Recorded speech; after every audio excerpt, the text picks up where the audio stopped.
Bismillahirrahmanirrahim. Assalamualaikum warahmatullahi wabarakatuh. Saya Miswadi, mahasiswa Universitas Terbuka Pekanbaru Riau dengan nomor induk mahasiswa 8565379943. Baiklah, pada kesempatan ini saya akan melakukan praktikum IPA di SD, yaitu tentang sifat-sifat cahaya. Pengertian cahaya.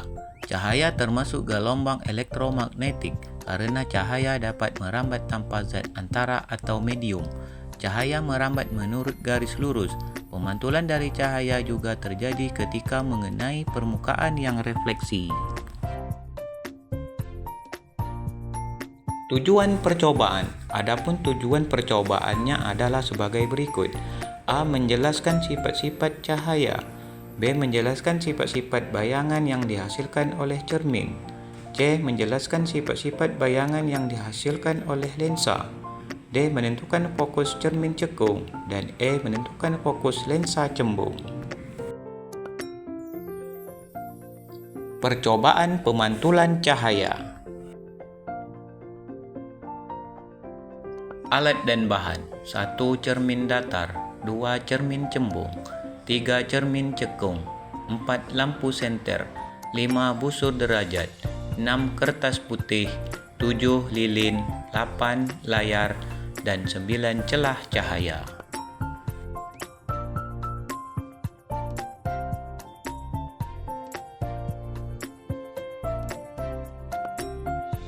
Contoh percobaan. Menyusun lensa pada kedudukannya.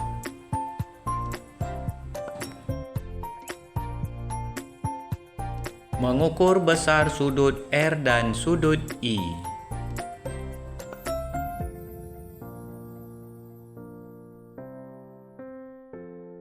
Mari kita amati. Kita letakkan benda ini di depan cermin. Lalu kita dekatkan ke dekat dengan cermin. Kita amati bayangannya akan mengecil. Dan apabila kita jauhkan dari cermin, dan tampak bayangannya akan membesar.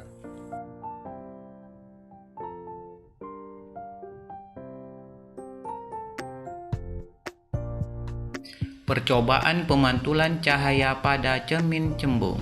Percobaan. Nyalakan lilin dan mengamati dengan baik jalannya bekas cahaya pada saat sebelum dan sesudah mengenai cermin cembung.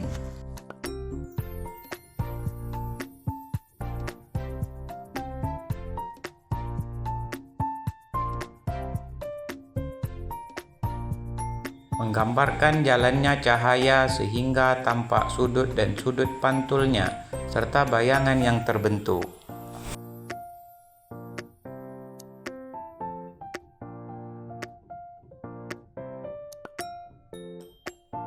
Sifat-sifat bayangan yang dibentuk oleh cermin cembung.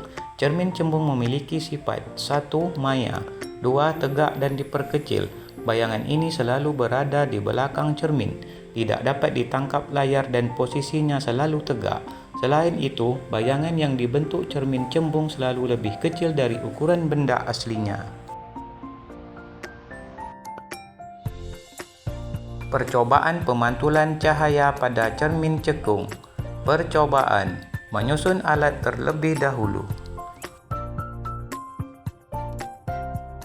Nyalakan lilin lalu mengamati jalannya berkas cahaya.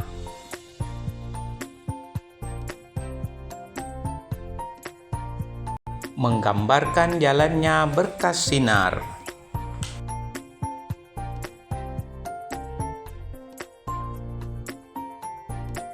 Sifat-sifat bayangan yang dibentuk oleh cermin cekung adalah 1. Nyata atau maya.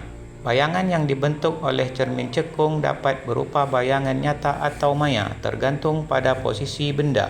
2. Terbalik atau tegak. Bayangan yang dibentuk oleh cermin cekung dapat terbalik atau tegak, tergantung pada posisi benda. 3. Diperbesar atau diperkecil. Bayangan yang dibentuk oleh cermin cekung dapat diperbesar atau diperkecil, tergantung pada posisi benda dan jarak fokus cermin. Percobaan pembiasan cahaya. Alat dan bahan: 1 lampu senter, 2 celah cahaya, 3 balok kaca, 4 kertas putih, 5 busur derajat, 6 lensa cembung, 7 lensa cekung, 8 layar, 9 lilin dan 10 penggaris. Percobaan: susunlah lampu senter, lalu nyalakan dan amati dengan baik.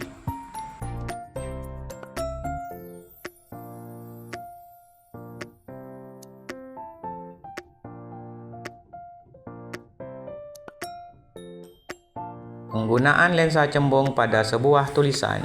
Mari kita amati. Apabila lensa cembung kita dekatkan pada tulisan, maka tulisan tampak jelas dan bisa dibaca. Dan apabila kita jauhkan daripada tulisan, maka tulisan tidak jelas dan tidak dapat dibaca.